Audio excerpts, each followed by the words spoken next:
ರಾಹುಲ್ ಗಾಂಧಿ ಮೇಡೆ ಕುರ್ಚಿ ಕಿತ್ತಾಟ ಕೇರಳಕ್ಕೂ ಈಗ ಹರಡುತ್ತಾ ಅನ್ನೋದು, ಯಾಕಂದ್ರೆ ಸಿಎಂಗೆ 3 ಜನ ಕ್ಯಾಂಡಿಡೇಟ್, ಹೈಕಮಾಂಡ್ಗೆ ಮೊದಲೇ ಕರ್ನಾಟಕದ್ದು ಬಗೆಹರಿಸೋದು ಈಗ ಪೈಪ್ಲೈನ್ ಅಲ್ಲಿ ಇದೆ, ಎರಡನೇದು ಕೂಡ ಸ್ಟಾರ್ಟ್ ಆಗ್ತಿದೆ. ನೋಡಿ, ಒಂದು ಸರ್ಕಾರ ಬಂದಾಗ ಕೆಲವು ಸಂದರ್ಭದಲ್ಲಿ 2-3 ಜನ ಮುಖಂಡರುಗಳಿದ್ದಾಗ ತೀರ್ಮಾನ ಮಾಡೋದು ಟೈಮ್ ತಗೊಳುತ್ತೆ. ಇದು ಒಂದು ಪ್ರೊಸೀಜರು. ಈಗ 3 ಜನ 4 ಜನ ಅಲ್ಲಿರುವಾಗ ನ್ಯಾಚುರಲಿ ಹೈಕಮಾಂಡ್ನವ್ರಿಗೆ ತೀರ್ಮಾನ ಮಾಡೋದು ಸ್ವಲ್ಪ ಕಷ್ಟ ಇರುತ್ತೆ. ಆದರೂ ಮಾಡಲೇಬೇಕಲ್ಲ, ಮಾಡ್ತಾರೆ. ಸರ್, ಈಗ ರಾಜ್ಯದ ವಿಚಾರಕ್ಕೆ ಬರೋದಾದ್ರೆ ಸರ್, ಈಗ ಚುನಾವಣೆ ಎಲ್ಲ ಮುಗೀತು. ಕೆಲವರೆಲ್ಲರೂ ಒನ್ ಟೈಮ್ ಹಿರಿಯ ಶಾಸಕರು ಹೋಗಿದ್ರು, ಮತ್ತೆ ಹೋಗ್ಲಿಕ್ಕೆ 10ನೇ ತಾರೀಕು ಹೋಗ್ಲಿಕ್ಕೆ ರೆಡಿ ಆಗಿದ್ದಾರೆ. ಸೊ ಗೊಂದಲಗಳಿಗೆ ಪರಿಹಾರ ಆಗುತ್ತಾ ಈಗಲಾದ್ರೂ ಅಂತ ರಾಜ್ಯದ್ದು ಸಿಎಂ ಗೊಂದಲ ಮತ್ತೆ ಶಾಸಕ? ನೋಡಿ, ಗೊಂದಲ ಬಗೆಹರಿಲೇಬೇಕು. ನಮ್ಮ ಉದ್ದೇಶ ಇರೋದು ಆಡಳಿತದ ಮೇಲೆ ಪರಿಣಾಮ ಆಗಬಾರ್ದು ಅನ್ನೋದು ಅಷ್ಟೇ. ಅದಕ್ಕಾಗಿ ಈಗ ಗೊಂದಲ ಬಗೆಹರಿಲೇಬೇಕು. ಬಗೆಹರಿಸ್ತಾರೆ ಅಂತ ನನಗೆ ವಿಶ್ವಾಸ ಇದೆ. ಸರ್, ಅಂದರೆ ಪದೇ ಪದೇ ನಾವು ಕೇಳಿದ್ದೀವಿ, ಬಟ್ ಇವತ್ತು ಒತ್ತಡ ಹೇರಿದಾಯ್ತು, ರಿಕ್ವೆಸ್ಟ್ ಮಾಡಿದ್ದಾಯ್ತು, ನಾಜೂಕಾಗಿ ಹೇಳಿದ್ದಾಯ್ತು, ಗೊಂದಲ ಇಲ್ಲ ಅಂತ ಬಹಿರಂಗವಾಗಿ ಹೇಳಿದ್ರು ಅಂತರಂಗದಲ್ಲಿ ಗೊಂದಲ ಇದ್ದೇ ಇದೆ. ಅದು ಖಂಡಿತವಾಗಿಯೂ ಆಡಳಿತದ ಮೇಲೆ ದುಷ್ಪರಿಣಾಮ ಬೀರದೇ ಇರೋ ತರ ನೀವೆಲ್ಲ ನೋಡ್ಕೊಳ್ತಾ ಇದ್ದೀರಾ. But it has to come to an end ಅಂತ ಅನ್ಸಿದಿಲ್ಲ ಸರ್? ಅವ್ರಿಗೆ ಗೊತ್ತಿದ್ರು ಇದನ್ನ why are they delaying it? ಬಗೆಹರಿಸದೇ ಇರುವಂತ ಗೊಂದಲ ಅಲ್ವೇ ಅಲ್ಲ. ಬಗೆಹರಿಸೋದಕ್ಕೆ ಅವರಿಗೆ ಈಗ ಚುನಾವಣೆಯಲ್ಲಿ ಬ್ಯುಸಿ ಇದ್ದರು. ಈಗ ಚುನಾವಣೆ ಮುಗಿದಿದೆ. ನನಗೆ ವಿಶ್ವಾಸ ಇದೆ ಆದಷ್ಟು ಶೀಘ್ರವಾಗಿ ಒಂದು ಹಂತಕ್ಕೆ ಬರುತ್ತೆ ಇದು ಅಂತ ಹೇಳಿ. ಯಾಕೆಂದರೆ ನಾನು ಹೇಳಿದಾಗೆ ನಮಗೆ ಬೇಕಾಗಿರೋದು ಆಡಳಿತ ಮುಖ್ಯ. ಆಡಳಿತ ಜನಗಳಿಗೆ ನೀವು ಕಿತ್ತಾಟ್ಕೊಳ್ಳಿ, ಏನಾದರೂ ಮಾಡ್ಕೊಳ್ಳಿಯಪ್ಪ, ನಮ್ಗೆ ಆಡಳಿತ ಮುಖ್ಯ, ಕಾರ್ಯಕ್ರಮ ಮುಖ್ಯ ಅನ್ನುವಂಥದ್ದು ಸಂದರ್ಭ. ಅದಕ್ಕೋಸ್ಕರ ಬೇಗ ಬಗೆಹರಿಸ್ತಾರೆ ಅಂತ ಅನ್ಕೊಳ್ತೀನಿ. ಪುನರಚನೆಗೆ ನಿಮ್ಮ ಒಪ್ಪಿಗೆ ಇದೆಯಾ ಸರ್? ಪುನರಚನೆ ಆಗಬೇಕು ಅಂತ ಅನೇಕ ಜನ ಶಾಸಕರು. ನಾವು ಹೇಳುವಂಥ ವಿಚಾರಗಳಲ್ಲ ಇವು. ನಾವು ಹೆಂಗೆ ಹೇಳೋಕ್ಕಾಗತ್ತೆ? ನನ್ನ ಅಭಿಪ್ರಾಯ ಹೇಳ್ಬಿಟ್ರೆ ಅದ್ರೇನು ಏನಾಗುತ್ತೆ? ಅದು ಅವ್ರಿಗೆ ಬಿಟ್ಟಿದ್ದು. ಮುಖ್ಯಮಂತ್ರಿಗಳು, ಅಧ್ಯಕ್ಷರು, ಹೈಕಮಾಂಡ್ನವರು ಇವರೆಲ್ಲ ಕೂತ್ಕೊಂಡು ನಾವು ಹಿಂದೆ ಎಲ್ಲ ನೋಡಿದ್ದೀವಲ್ಲ. ಕಳೆದ 40 ವರ್ಷದಲ್ಲಿ ನಾನು ಕೂಡ ಅನೇಕ ಇಂಥ ಸಂದರ್ಭಗಳನ್ನ ನೋಡಿದ್ದೇನೆ.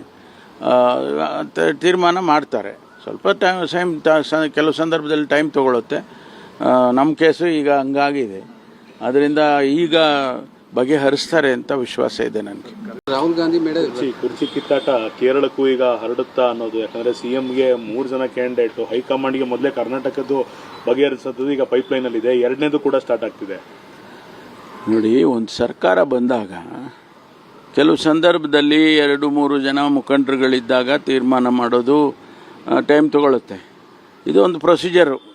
ಈಗ 3 ಜನ 4 ಜನ ಅಲ್ಲಿರುವಾಗ ನ್ಯಾಚುರಲಿ ಹೈಕಮಾಂಡ್ನವ್ರಿಗೆ ತೀರ್ಮಾನ ಮಾಡೋದು ಸ್ವಲ್ಪ ಕಷ್ಟ ಇರುತ್ತೆ. ಆದರೂ ಮಾಡಲೇಬೇಕಲ್ಲ, ಮಾಡ್ತಾರೆ. ಸರ್, ಈಗ ರಾಜ್ಯದ ವಿಚಾರಕ್ಕೆ ಬರೋದಾದ್ರೆ ಸರ್, ಈಗ ಚುನಾವಣೆ ಎಲ್ಲ ಮುಗೀತು. ಕೆಲವರೆಲ್ಲರೂ ಒನ್ ಟೈಮ್ ಹಿರಿಯ ಶಾಸಕರು ಹೋಗಿದ್ರು, ಮತ್ತೆ ಹೋಗ್ಲಿಕ್ಕೆ 10ನೇ ತಾರೀಕು ಹೋಗ್ಲಿಕ್ಕೆ ರೆಡಿ ಆಗಿದ್ದಾರೆ.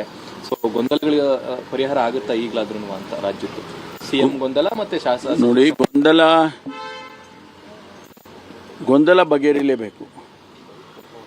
ನಮ್ಮ ಉದ್ದೇಶ ಇರೋದು ಆಡಳಿತದ ಮೇಲೆ ಪರಿಣಾಮ ಆಗಬಾರ್ದು ಅನ್ನೋದು ಅಷ್ಟೇ. ಅದಕ್ಕಾಗಿ ಈಗ ಗೊಂದಲ ಬಗೆಹರಿಲೇಬೇಕು. ಬಗೆಹರಿಸ್ತಾರೆ ಅಂತ ನನಗೆ ವಿಶ್ವಾಸ ಇದೆ. ಸರ್, ಅಂದರೆ ಪದೇ ಪದೇ ನಾವು ಕೇಳಿದ್ದೀವಿ, ಬಟ್ ಇವತ್ತು ಒತ್ತಡ ಹೇರಿದಾಯ್ತು, ರಿಕ್ವೆಸ್ಟ್ ಮಾಡಿದ್ದಾಯ್ತು, ನಾಜೂಕಾಗಿ ಹೇಳಿದ್ದಾಯ್ತು, ಗೊಂದಲ ಇಲ್ಲ ಅಂತ ಬಹಿರಂಗವಾಗಿ ಹೇಳಿದ್ರು ಅಂತರಂಗದಲ್ಲಿ ಗೊಂದಲ ಇದ್ದೇ ಇದೆ.